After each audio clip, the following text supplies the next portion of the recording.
তো hello guys, আমি সঞ্জিত সিং সর্দার মা সারদা ইয়াংস্টার সেবানা। তো গাইস, আজ আমাদের রথে প্রোগ্রাম চলছে। তো গাইস, প্রোগ্রাম কেমন চলছে তোমরা সবাই দেখো আর কমেন্ট করে বলবে, ঠিক আছে? আরে হ্যাঁ, আমাদের প্রোগ্রামটা কোন জায়গাতে ছিল তা জানার জন্য অবশ্যই শেষ পর্যন্ত ভিডিওটা দেখবে।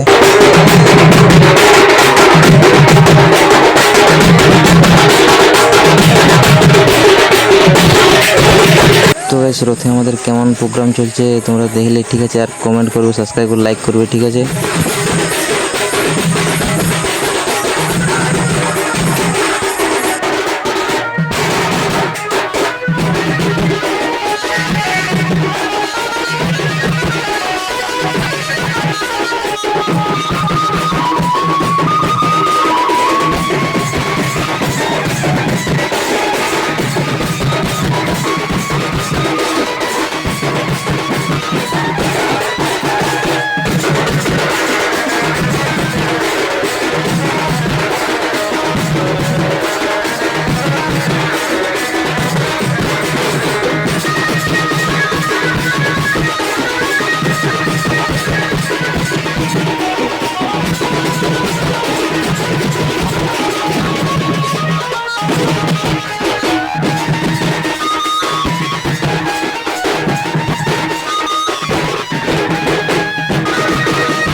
তো গাইস, আমাদের প্রোগ্রামটা ছিল সামনে মহিষানাতে, ঠিক আছে গাইস? তো ভিডিওটা ভালো লেগে থাকলে অবশ্যই সাবস্ক্রাইব, কমেন্ট এবং শেয়ার করে থাকবে, আর ফেসবুকে থাকা পেজটি একটু ফলো করে দেবে, ঠিক আছে? তো বাই বাই গাইস, সবাই ভালো থাকে, ঠিক আছে?